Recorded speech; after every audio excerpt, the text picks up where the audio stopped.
I call you at 1-800-272-7777. Who do you work for? I work at Famous West County at the restaurant. My whole family here. Do you have your that far.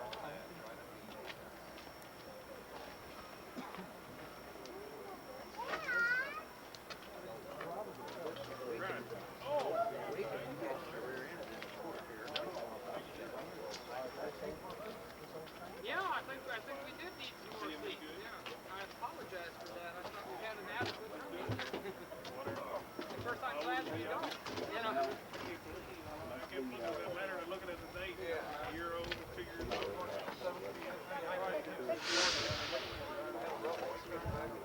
But anyway, no, I'm glad you got them.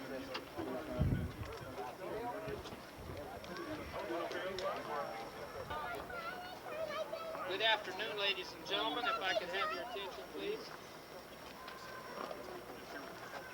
First of all, my name is Dale Walker. I'm the archivist of the Missouri Pacific Historical Society.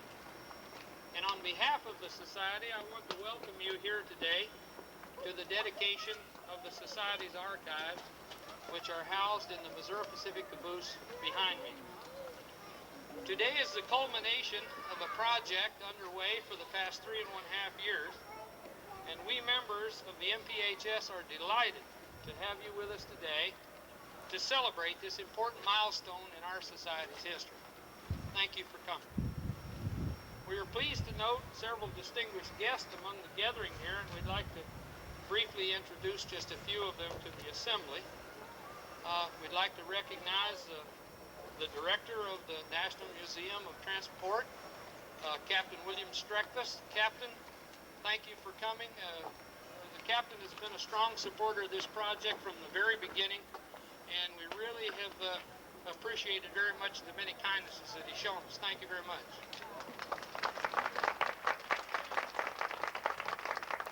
Standing with Captain Streckfus is the Director of Operations of the County Parks, Mr. Robert Hall. Mr. Hall, thank you for being with us.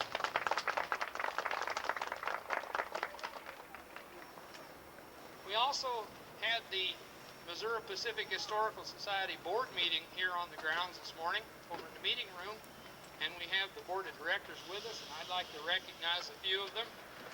Standing in the rear there is our Secretary-Treasurer, Mr. Bill Herbert from Baton Rouge, Louisiana.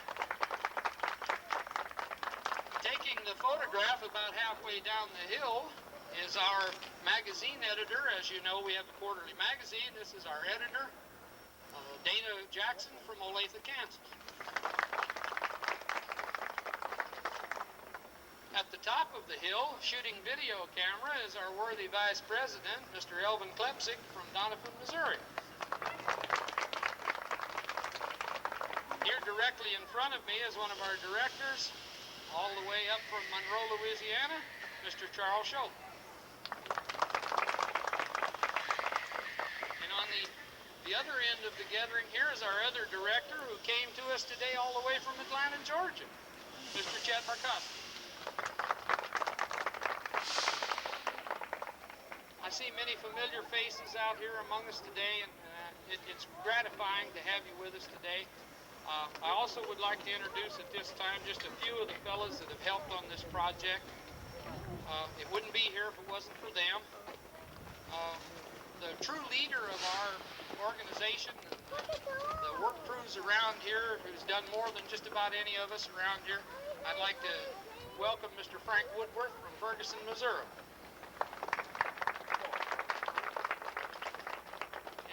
Somewhere behind the camera, I'm sure, oh, there he is our good buddy Streetcar Ray Meyer, who's been our detail man. See, the rest of us do the rough work, and then we turn it over to Ray, put on the finishing touches. I don't see him, but if Bill Francis is here, I'd certainly like to recognize him. He's sure been a big help.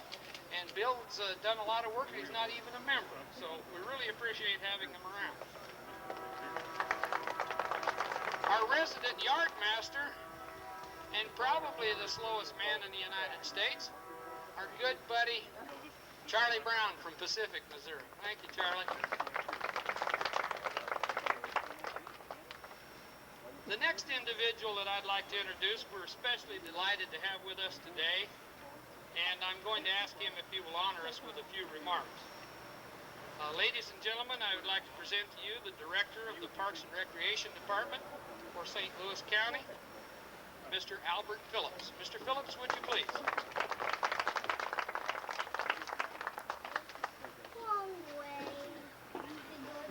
I don't know, for those that are from out of town, we were having 90-degree weather. I wonder what happened to it.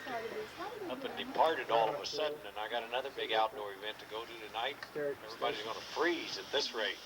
Well, we're happy here on behalf of St. Louis County and on behalf of the Museum of Transport to have you all become a member, so to speak, and an on-site attraction. Some of you who've been here many, many years ago, we've made a little bit of progress in the last 8 or 10 years, and we've got an awful lot to go, as you all know, and everything it helps with publicity, to bring attention to the museum, the tremendous artifacts we have here. I'm sure most people who are interested in railroad particularly have probably heard, but according to the Smithsonian, this facility here has the greatest collection in the world of railroad stuff. Now, its condition is probably the worst, as you all can tell just by walking around. There's a lot of desperate need, really, to get stuff under cover while a long-range program then can take place. But we're very happy to have such a beautiful red caboose and your archives, and we welcome you. And as you know, Bill and his staff will do anything they can to help you out when you need it. Thank you a lot. We're happy to have you. Thank you so very much, Mr. Phillips. We really appreciate having you with us here today.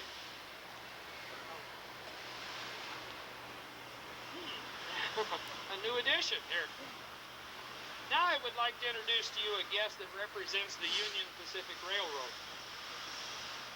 Their generosity in donating the caboose to the museum is what has made this project possible. And we have with us today the Director of Customer Services and a good friend of mine, Mr. Charles Duckworth. Would you please speak to us, please, Mr. Duckworth?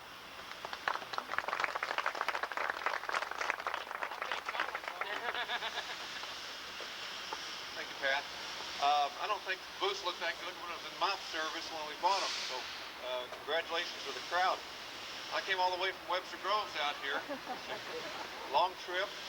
Anyway, I've owned the society myself 16 years and know what it's like to stuff envelopes, which Dana does for us 4 times a year, and it's tough work and very little thank you, but anyway, I appreciate that, and I'm proud to be out here and see the dedication, and I know that we've got some more archives coming out from the railroad, and see if we can get another caboose or 2 or a maintenance-away car or a merchandise car out here.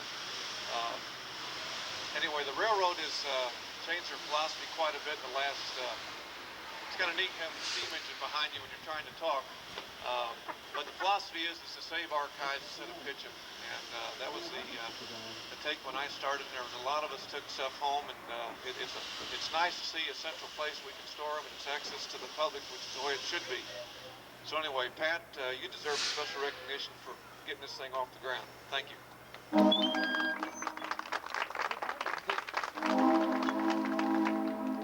Thank you, Charlie. I appreciate that. One other person I want to ask to give us a few remarks here today is the man who conceived the idea of placing an archives in a caboose. The current president of the Missouri Pacific Historical Society, Dr. G.J. Michaels of Amarillo, Texas. Jerry?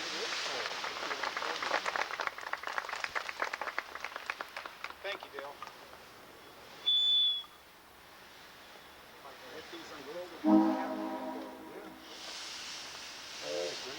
I really want to thank everybody for coming here today. It's quite an honor to be able to talk with you about this archive. As Dale mentioned, this is something that we conceived a number of years ago, and it is really heartwarming to see it all come together at the present time. If you bear with me for a few minutes, I'd like to talk a little bit about what this means to us and a little bit of the history that we're witnessing today.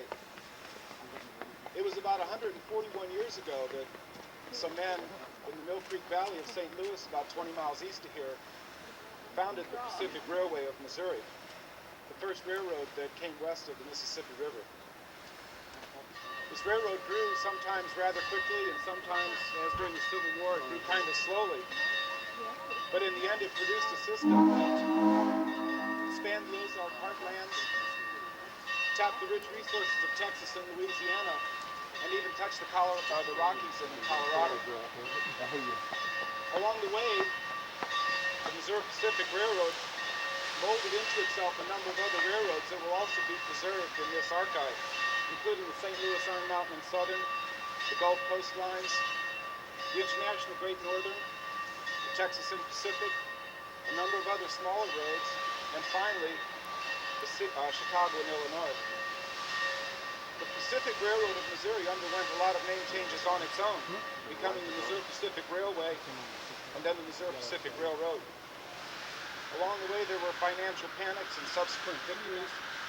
There were double tracking projects and early installation of centralized traffic control. The railroad tracks that are just to the south here were some of the first installations of CTC in the country. A bankruptcy in 1933 led to a long receivership that finally culminated in 1955 with a rather strong and strapping railroad, the rival of any in the country. This railroad was strong enough to catch the eye and eventually merge with the Union Pacific Railroad in 1980. Today, with the dedication of this archive, we celebrate the scope and depth of the Missouri Pacific Railroad, its predecessors, and its associates. This archive, permanently housed in the caboose behind me, is a culmination of a dream long envisioned by the Missouri Pacific Historical Society. This is a home for us, a repository of the history of the Missouri Pacific, which we all hold so dear. Within the confines of this fine caboose, amateurs and scholars alike in the future will be able to study aspects of the Missouri Pacific Railroad. If it's an avid modeler who wants to look and find the lettering on the sides of each 6 passenger units, or if it is a historian who wants to dwell on the history of the Weatherford, Mineral Wells, and Western, it'll all be here. The archive is a crowning achievement for the Missouri Pacific Historical Society and its members. It is with profound gratitude that we acknowledge the kind consideration of the National Museum of Transportation for their acceptance of this caboose and allowing us to use it as an archive, and also to the Union Pacific for their generosity in the donation of the caboose. Finally, I'd like to thank the members of the Missouri Pacific Historical Society, especially Dale Walker and his crew, for all their hard work, dedication, and perseverance in setting our archive on a firm footing. A good beginning toward a bright and fulfilling future. Thank you all very much. Thank you very much, Gary. Really appreciate the kind remarks there. And I want you to remain immediately available, if you would, please. Before proceeding to the unveiling of the sign and the ribbon cutting, I have a brief presentation that I would like to make. From the time the caboose arrived here on the museum's grounds in January of 1990, it has been a major project to transform the caboose from a car in regular train service to a permanent depository for the Society's archive. And several members, and even in a couple of cases, non-members, have been deeply involved. I introduced a few of them earlier. Believe me, the efforts of each and every one of them is truly appreciated. We are grateful to each one of them for their many contributions. However, of all the fellas that have been a part of this project, one person stands out above all the rest. He has devoted literally hundreds of hours working on the caboose, often alone. I checked our sign-in register yesterday, and in the past year, he signed it 217 times. No one has put in more effort, put in more time, and not a little of his own money toward the accomplishment of the event we celebrate here today. Ladies and gentlemen, we simply would not have this caboose archives, as you see it here today before you, if it were not for Frank Woodworth. In sincere thanks for all that Frank has done, we wish to honor him today with a special award. And if Jerry would come assist me, please, I would like to show you that award and read it.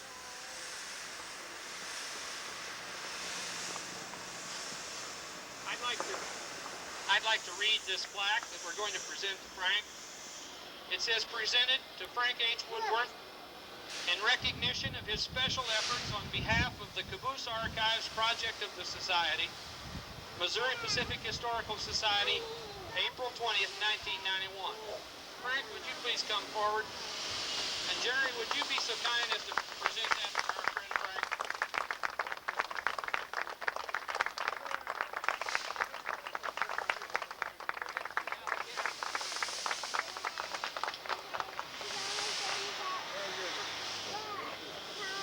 Thanks so much, Frank. If I do that one more time. Would you do that Okay. again? I think we're having a photo opportunity here, please. Yeah. One more time. One more time. Yeah, I want to make sure.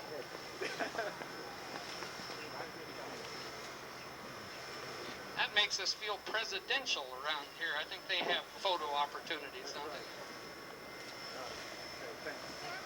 Okay, now Frank, now that you've gotten your award, I need your assistance, please. Would you please remain and help us out with this next little event? No establishment of whatever kind should be without a proper sign to proclaim to the world what it is. And so should an archive. Thanks to the county shops and Louis of the museum staff who painted it, we are blessed with a very fine sign to mark our presence here on the museum grounds. Frank, would you please unveil our sign? Pretty handsome, isn't it?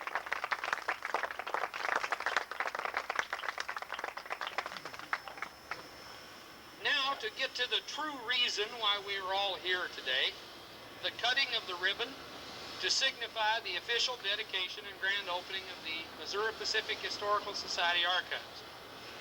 I'm going to ask our very distinguished guest, the County Director of Parks, Mr. Phillips, if he would do the honors, and I would ask that Mr. Duckworth from the Union Pacific and our President, Dr. Michaels, would please just assist.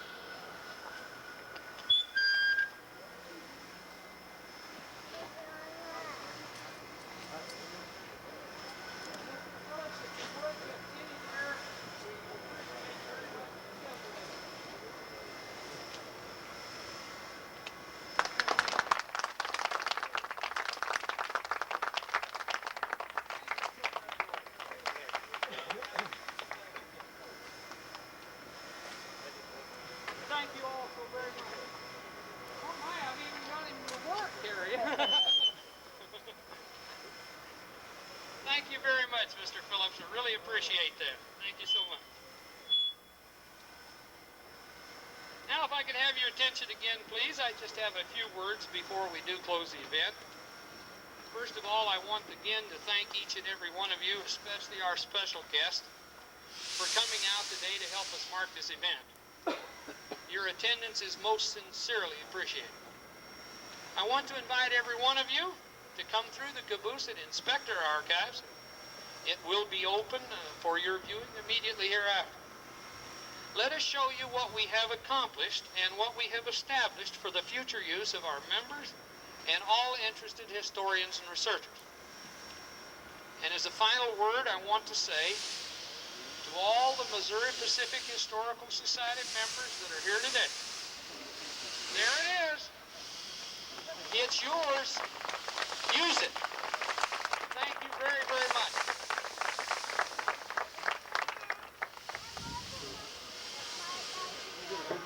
Now, it's open for business.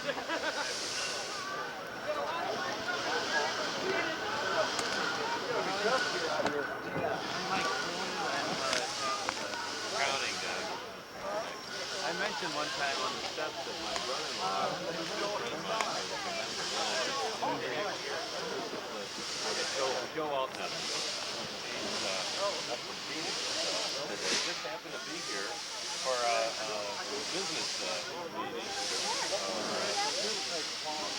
out great. on the same weekend.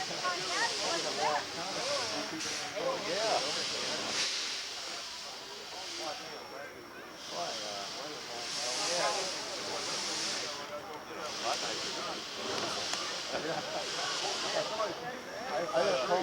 No, but the Union Pacific did. For whom I labor every evening. Well, here, since we're already here, let's go. Can you make that whistle hum? Huh? Hey, that's pretty good. You're almost as good as old 1522 over there. I didn't know that. Well, not bad. You're asking the I asked a couple guys at the person show there, today, you know, that was the actual, they uh, didn't, I asked Ed, he didn't know. I don't know for sure myself. Everything card catalog? Well, not the card catalog as such, but every catalog that we've gotten so far, there's still very much in the catalog. But basically, everything, this number, every item has a number, and general indexes, you know,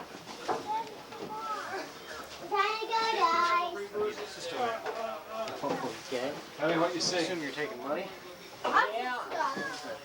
15 cents. Sit down now.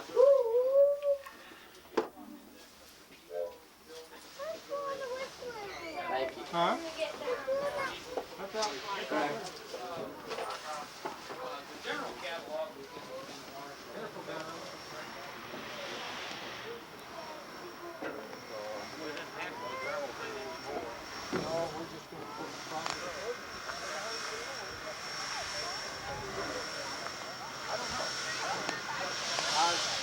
I don't think we have a whole lot of